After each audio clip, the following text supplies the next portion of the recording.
difference between economic scope and economic scale. Okay, so what is economic scope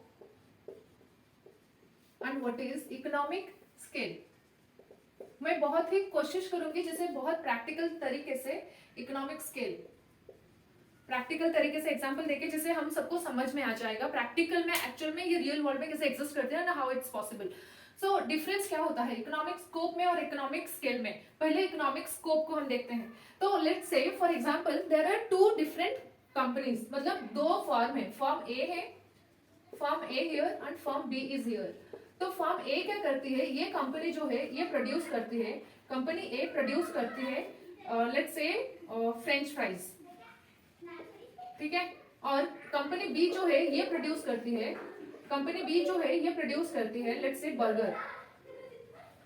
तो ये company ए को जितना price आ रहा है किसको प्रोडक्शन करने में, फ्रेंच फ्राइज को प्रोडक्शन करने में और ये बर्गर को प्रोड्यूस करने में या फिर उसको बनाने में जो भी रॉ मटेरियल्स लग रहे हैं, जितना कॉस्ट लग रहा है, ये सारा चीज जितना खर्च हो रहा है इन दो, इसका लेट्स से इसका 10,000 खर्च होता है, इसका 20,000 खर्च होता है, क्योंकि ये अभी अलग अलग प्रोड्यूस कर रहे हैं. कंपनी ए उसका अलग स्पेशलिटी है, कंपनी बी उसका अलग स्पेशलिटी है. तो क्या होता है लेट्स बहुत सारे लोग ऐसे होते हैं जो ऐसे कॉफी शॉप हो गए या फिर मूवी देखने जा रहे हैं या फिर कहीं पे भी जा रहे हैं, तो वहां पे ये जो दोनों फार्म ना ये अलग अलग प्रोड्यूस कर रहे हैं. तो लोग पहले इसके पास जा रहे हैं, यहाँ पे चीज ले रहे हैं और इसके पास आ रहे हैं, यहाँ पे अलग से ले रहे हैं. तो क्या होता है इन दोनों की जो कॉस्ट, प्रॉफिट तो हो रहा है बट इन दोनों की जो कॉस्ट होती है ये क्या होता है कम हो जाता है. कैसे, मतलब कॉस्ट होती है जो कॉस्ट ज्यादा हो जाती है. कैसे, क्योंकि एक ये जो है ये स्नैक्स की मतलब खाने की चीज होती है जो कि लोग डेफिनेटली लेंगे, but the thing here is यहाँ पे कॉस्ट ज्यादा आता है और यहाँ पे भी कॉस्ट ज्यादा होता है. तो इकोनॉमिक्स ऑफ स्कोप में हम ये पढ़ते हैं कि कॉस्ट को कम करके हम अगर दो चीज एक साथ में दे पाते हैं कस्टमर्स को, दे पाते हैं कंज्यूमर को, तो क्या होता है वहां पे कॉस्ट कम हो जाती है और हमारा प्रॉफिट ज्यादा हो जाता है. तो total all over the business what it says, business तो यही कहता है ना देन कि कॉस्ट को कम करके हम कितना प्रोड्यूस कर पाते हैं, हम कितना प्रॉफिट जनरेट कर सकते हैं by doing the cost less. कितना कॉस्ट हम कम करेंगे उसके हिसाब से हमारा कितना हम सेल करते हैं और वहां से कितना प्रॉफिट जनरेट होती है. तो यहाँ पे अगर ये दोनों फर्म ए और फर्म बी अगर ये दोनों मिल जाएंगे और दोनों मिलके अगर फ्रेंच फ्राइज और यहाँ पे मैं लिख लेती हूँ फ्रेंच फ्राइज और बर्गर दोनों को एक साथ में प्रोड्यूस करना होगा, तो यहाँ पे क्या होता है एक तो कॉस्ट कम हो जाएगी और दोनों की स्टोरेज फैसिलिटी उसमें भी कम हो जाएंगी. और नेक्स्ट इनको रॉ मटेरियल्स कम मिलेगा मतलब कम कॉस्ट में अवेलेबल हो जाएगा. देखो दो कंपनी होती है मतलब दो जो अलग अलग बिजनेस है, वहां पे क्या होता है दोनों को सेपरेट रॉ मटेरियल्स, दोनों को सेपरेट कॉस्ट पड़ रही है, दोनों को स्पेस चाहिए, इसको भी स्पेस चाहिए, ये अलग एम्प्लॉय कर रहा है, लोगों को हायर कर रहा है, ये अलग हायर कर रहा है. तो यहाँ पे क्या होता है दोनों का जो मतलब कॉस्ट होता है वो ज्यादा हो जाता है अगर वो अलग अलग प्रोड्यूस करते हैं. तो इकोनॉमिक्स ऑफ स्कोप यही कहता है कि अगर एक कंपनी दो चीज को एक साथ में प्रोड्यूस करती है तो वहां पे कॉस्ट हमारी कम आएगी और हमारी एम्प्लॉयमेंट जो हम कर रहे हैं उसमें भी हमको कम खर्चा करना पड़ेगा. मिनिमम ओवरऑली कहने की ये चीज है कि कॉस्ट कम होगा और हमारी प्रॉफिट ज्यादा होंगी. तो ये होती है हमारी इकोनॉमिक्स ऑफ स्कोप. और रॉ मटेरियल्स भी यहाँ पे कम आएगा. रॉ मटेरियल्स क्या होता है जितना क्वांटिटी में आप ज्यादा लोगे तो उसका खर्चा तो कम आएगा ना रॉ मटेरियल्स, ठीक है. तो ये हो गई अगर इकोनॉमिक्स ऑफ स्कोप में क्या कहता है कि to the business that produce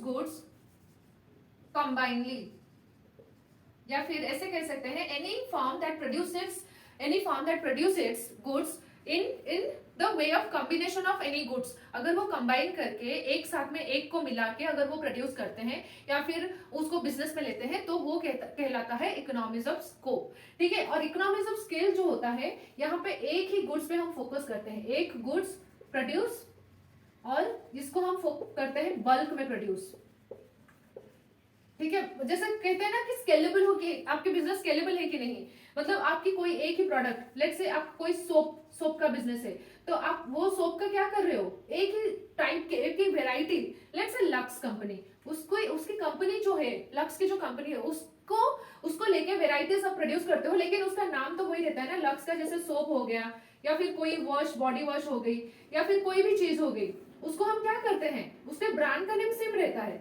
लेकिन डिफरेंट प्रोडक्ट्स आ जाती है. ठीक है, तो वो होता है क्या, इकोनॉमीज ऑफ स्केल। जैसे कि एक ही प्रोडक्ट को हम उसको कैसे स्केलेबल कर सकते हैं, कैसे उसको हम लार्ज मार्केट में ज्यादा से ज्यादा प्रोड्यूस करा सकते हैं। Let's say the example of life boy.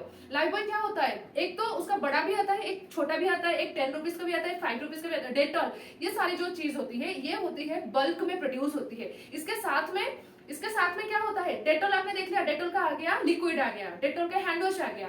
तो ये सब जो चीज होती है ये वो प्रोडक्ट के साथ बनती है। ये अलग लाइफ बॉय और डेटॉल दोनों मिलके नहीं बनाते हैं, या फिर दोनों की कंबाइन नहीं होती है। वो जो एक प्रोडक्ट है, product is the king, then उसके साथ में हम क्या दे रहे हैं, उसके रिलेटेड, वो ब्रांड के रिलेटेड जो दे रहे हैं वो होती है इकोनॉमीज ऑफ स्केल।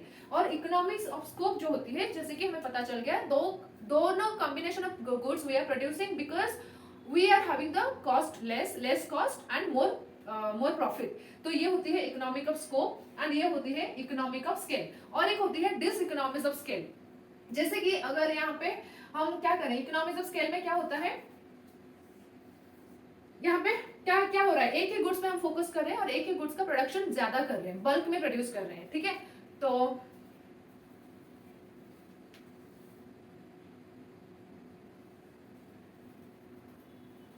ये होती है इकोनॉमिक्स ऑफ स्केल। और मैं कह रही थी कि dis economics of scale. Dis economics of scale कहाँ होती है, यहाँ पे क्या होती है कि यहाँ पे भी हम कॉस्ट को कम करके, क्योंकि हमको एक ही प्रोडक्ट में फोकस करते हैं तो कॉस्ट कम है और लार्ज में हम प्रोड्यूस कर रहे हैं, तो ये यहाँ पे हमारी क्या होती है, प्रॉफिट होती है, क्योंकि हमारा गोल है, हमारा जो नीश है, हमारा जो गोल है कि एक ही प्रोडक्ट पे हम फोकस करेंगे।